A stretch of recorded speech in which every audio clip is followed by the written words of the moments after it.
নমস্কার বন্ধুরা, তোমরা সবাই কেমন আছো? আমার চ্যানেলে আমি তোমাদের সবাইকে স্বাগত জানাই। ভিডিওটা রাস্তা থেকে শুরু করলাম।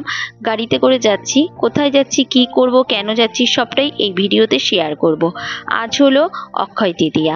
রাস্তায় যেতে যেতে এত সুন্দর লাগছিল ওই গ্রাম্য পরিবেশ, আর হালকা মেঘ করেছিল, দারুণ হাওয়া দিচ্ছিল। তাই জন্য ভিডিওটা রাস্তা থেকেই শুরু করেছি। এই দেখো, আমরা পৌঁছে গিয়েছি। কোথায় এসেছি বলো তো? চাকলা, লোকনাথ বাবার জন্মস্থান, যেখানে আজ আমার ছোট মাসির ছেলের মেয়ের হয়েছে তার অন্নপ্রাশন। ওর সবে 7 মাসে পড়লো। মেয়েদের তো তোমরা সবাই জানো, হয় 5 মাসে দিতে হয়, নয় 7 মাসে দিতে হয়। এই যে তোমাদের অনেকেরই চেনা, আমার কোনো সময় আসা হয়নি। আমাকে যেই আমার ভাই বলল, দিদি যাবি? আমি বললাম একদম, মেয়ের অন্নপ্রাশন বলে খুব আদরের তো, তাই জন্য ওর সাথে চলে আসলাম, আর ভিডিওটাও তোমাদের সঙ্গে শেয়ার করলাম।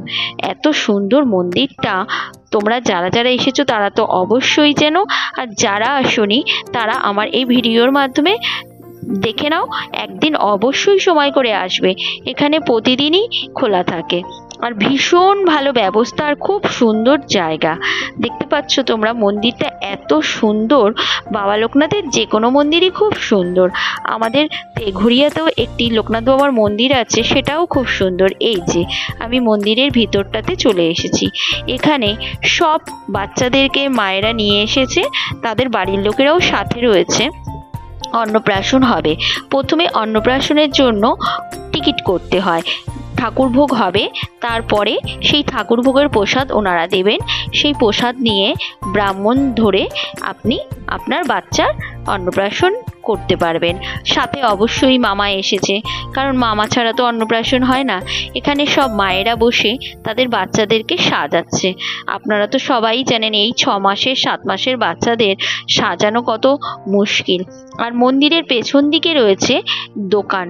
এই দেখুন, বিভিন্ন রকমের দোকান, সব রকম জিনিসপত্র বিক্রি হচ্ছিল। ঠাকুরের মূর্তি, ঠাকুরের ফটো, সবাই আপনারা জানেন ঠাকুরের জায়গায় গেলে বিভিন্ন রকম জিনিস পাওয়া যায়। ওখান থেকে সবাই খুচখাচ জিনিসপত্র কিনে আনে। আর এখানে মন্দিরের ভেতরে কোনো ধূপকাঠি মোমবাতি ধরাতে দেওয়া হয় না। এই যে বাইরে একটি যজ্ঞবেদী আছে, তার পাশেই মোমবাতি ধূপকাঠি ধরিয়ে নেওয়া হয়। এই যে এই হলো আমার ভাইয়ের মেয়ে, ওর 7 মাস বয়স। ওরই আজ অন্নপ্রাশন দেওয়া হবে। এই দেখতেই পাচ্ছেন ওকে সাজানোর সময় কি সমস্যা হচ্ছে। এইবার শুনুন ওর গলার আওয়াজ। আমাদেরকে ব্রাহ্মণ ভোগ দিয়ে দিয়েছে মন্দির থেকে। এবার ওকে প্রসাদটা ব্রাহ্মণের মন্ত্র পড়ে ওর মামা খাইয়ে দিচ্ছে।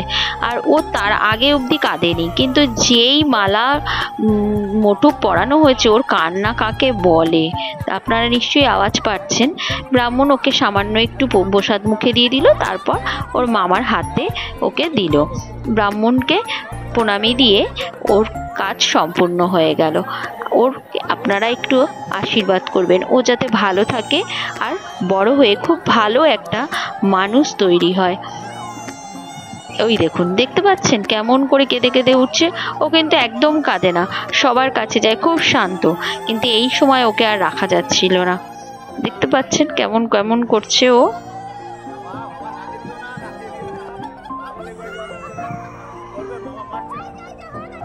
ওর মামা ওকে যতবার মুখে খাবার দিচ্ছে ও ততবার ওরকম। ওই যে এই যে একটুখানি প্রসাদ ওর মুখে দিয়ে দেওয়া হলো। পায়েস দিয়েছিল, তারপরে ভাত তরকারি দিয়েছিল, আর বিভিন্ন রকম ভাজা, আর অল্প ভাত দিয়েছিল মন্দির থেকে, যে প্রসাদের জন্য আমরা কুপন কেটেছিলাম সেতে। আর আমরা আমাদের নিজেদের খাবার জন্য আলাদা করে কুপন কেটেছিলাম। এই যে ঠাকুর ভোগ দিয়েছে সেটার জন্য আলাদা, ওকে মুখে প্রসাদের জন্য আলাদা প্রসাদের থালা দেওয়া হয়েছিল। আর আমরা যে খাবার খেয়েছি সেইটার জন্য আলাদা টিকিট করা হয়েছিল। আমার এই কথাটা বলার একমাত্রই কারণ, যে যারা নতুন আপনারা আসবেন তারা যদি না জানেন, তাই জন্য। এই যে লম্বা লাইন দেখতে পাচ্ছেন, এই লাইন থেকেই খাবারের জায়গায় যাওয়া যাচ্ছে। অনেক ভালো ব্যবস্থা, এই যে আমরা ভিতরটাতে চলে এসেছি, বসে গিয়েছি। অনেক রকম খাবার দিয়েছিল। প্রথমেই দিয়ে দিয়েছে গোবিন্দভোগ চালের খিচুড়ি প্রসাদ, খুব দারুণ খেতে হয়েছিল। সাথে দিয়েছিল তরকারি, পোলাও, চাটনি, সোয়াবিনের তরকারি, পায়েস, পাঁপড় ভাজা। আপনারা যদি কোনো সময় আসেন, এখানে খাবারের ভীষণ ভালো ব্যবস্থা আছে। আপনারা কিন্তু